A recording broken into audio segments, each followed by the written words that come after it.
Now obedience are so proud as they celebrate the strength and the efforts of Peter Obi. Just yesterday, after the meeting with obedience on parallel facts, he went for a vigil at Dunamis, and from there headed to a hospital, a clinic in Abuja, where he actually met the people who donated a huge sum of money. And then he keeps showing every single time how governance is supposed to be, how governance is supposed to be about the people, how they need to change the life of people is sacrosanct. And then every single time he has the opportunity, he reaches out to the people. Unlike somebody that is still making promises and telling us that if we are not satisfied with him, coming election we should go and vote him out and all that. I was saying Nigeria should unite. Bola Ahmed Tinubu actually invited some of the elders, both from the church and the mosque, some of the clergymen, and then the rulers, and he made some statements that didn't sit well. I keep telling you, it's not as if he became a motivational speaker automatically. And then I'm going to be showing you that video. Why? Because the truth is, I really want you to watch it, then we'll dissect what he said, because it's good to actually show people that these guys are just there to actually sell what they can't do to Nigerians. Continue selling what they can't do. At the end of the day, they will do a different thing entirely. Why they sell a different thing?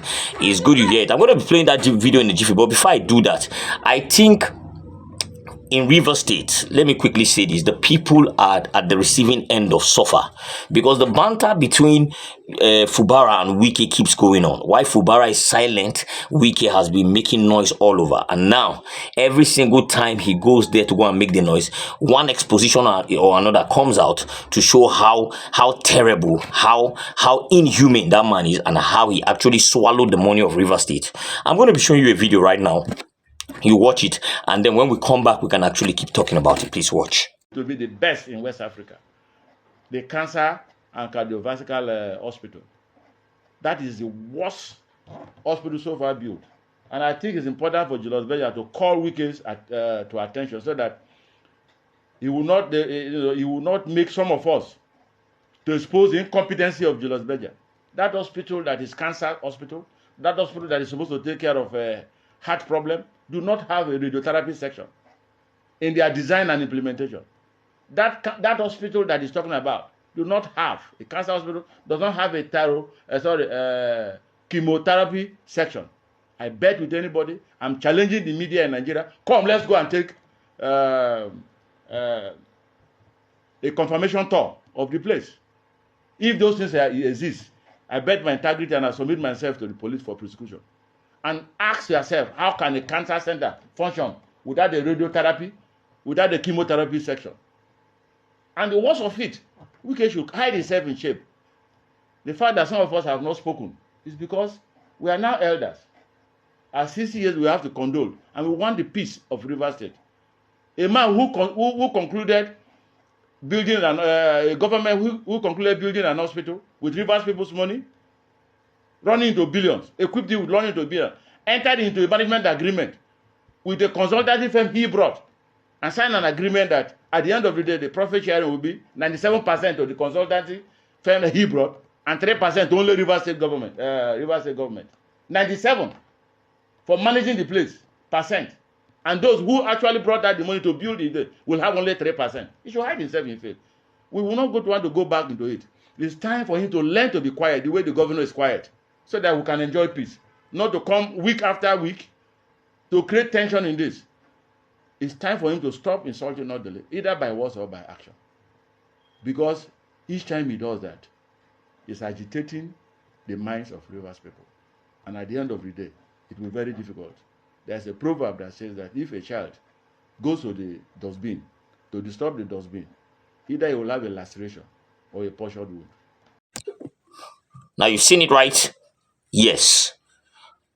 I keep telling you, I said Nigerians have grown, they have made a lot of Nigerians have been messed around in such a way that's upstairs in such a way that a person comes out, do one or two projects, do some stuffs, and then you start hailing him. Hey, he did very well. You should see, flyover, he's a flyover governor. He built a cancer center, he did this one, he did that one. It's good project. But how much did he steal? If the money that is allocated to states are used for the states, I'm telling you, each state would have been, I don't even know how to explain it. The massive development that would have been in all these states is because most time they just give only 20% or 10% of the money. And you think that they have done a lot of job because of the projects that they are doing.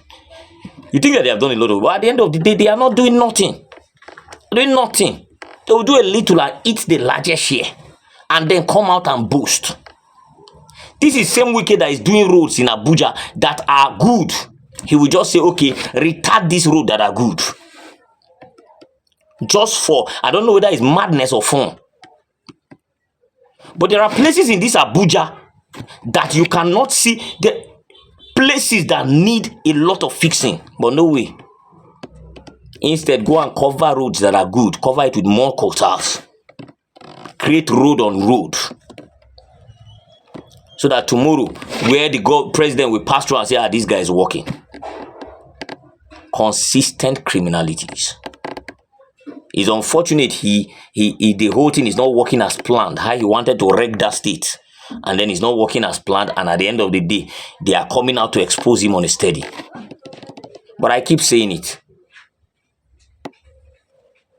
There is no way bird of the same feathers they flock together. That is why he's connected to the government at hand or government in place, and we can consistently see the errors in any time they come out to speak. Watch this video, and when I come back, we'll wrap it up. The love of the nation is in your hand. The prayer is in your mind. Pray for our country. Educate our children. All the members of our church and mosque, the sermon we give to them is important. We don't condemn your own nation.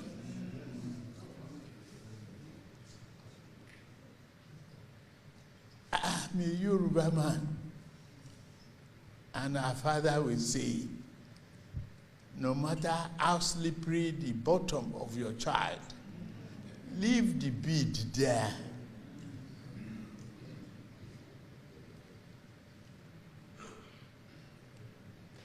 Leave the bead there. This is your country. Don't condemn it in sermons. Don't abuse the nation. Leadership are meant for changes.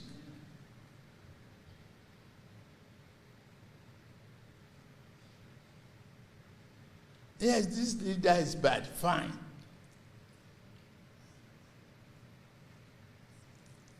Wait until it's time to renew his mandate and say no. But don't condemn your country. Don't curse Nigeria. It's a beautiful land, land of prosperity.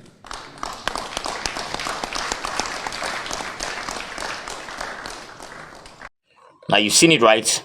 He's telling Nigerians to stop painting Nigeria in a bad light outside, to stop preaching. He's telling the pastors and the clergies and all the imams there to stop preaching bad about Nigeria. There should be a positive mindset.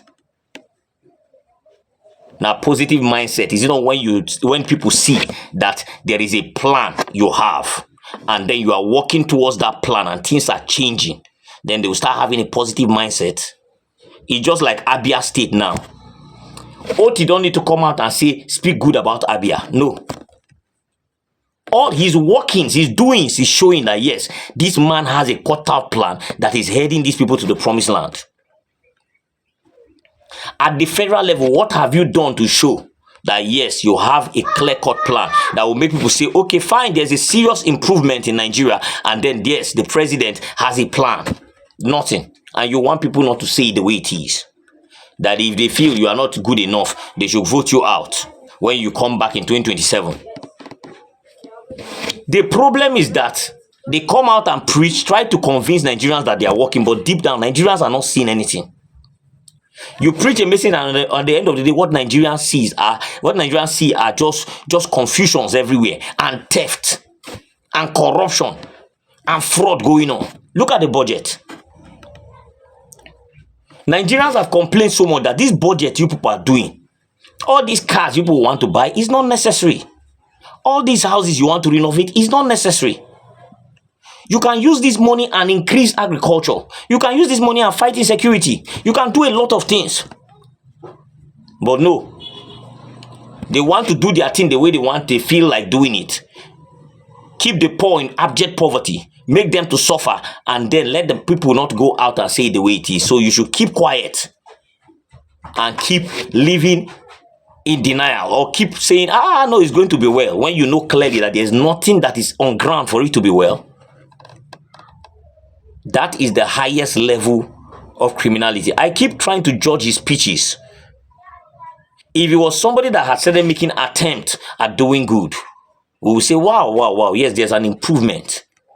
And trust me, people don't talk bad about you when they see that there is a cut-out plan you have. See Yaradua, when Yaradua was there, everybody kept saying it. If this man has stayed alive for 4 years, what Nigeria would have become, because we saw somebody that immediately stepped in. He started regulating stuff, he started fixing stuff, he started changing a lot of things, trying to make it work. That's the kind of person we saw. But you got there, the moment you got there, is the judiciary money you are increasing. The senators are padding the budget. They are loading lies and this thing in the budget. You are carrying budget and be talking about Nigerians are suffering. You are saying they should endure and sacrifice. But in the budget, there is so much frivolities in it. You are traveling helter-skelter, achieving nothing. You are the one going to go and beg investors to come in, instead of you to fix the place so that investors can come in. Everything policy is wrong. The policies might be good policies, but they are not thought out well, and at the same time, they were not really planned to make things work. You stood on the podium and said subsidy is gone, and then since that day, Nigeria have not remained the same. You floated the naira when there was no plan whatsoever, and before you know it was hitting. There is so much error. Then they will say, and now you have gone back to start paying for the subsidy, the fuel subsidy. Education now, people are striving to go to school, sweating to go to school. And then you want a generation that crime will be removed. You want a generation that insecurity will be removed. And you want to go and skyrocket school fees, remove the subsidy in school fees. How do they go to school? You are encouraging more out of school children. Anyway, let me stop here. Because if I want to talk about this thing, I will take so much time talking about it. There's so much baggage in this government, but let's leave it at that. Please drop your comments below. We really love to hear from you. Subscribe to this channel if you haven't. Turn on the notification bell so that whenever I drop a video, you'll be the first to notify. I'm obedient and I'm useful. I hope you are. Fingers crossed. Let's keep holding them responsible and say, Panzer, God bless you. I'll see you next time.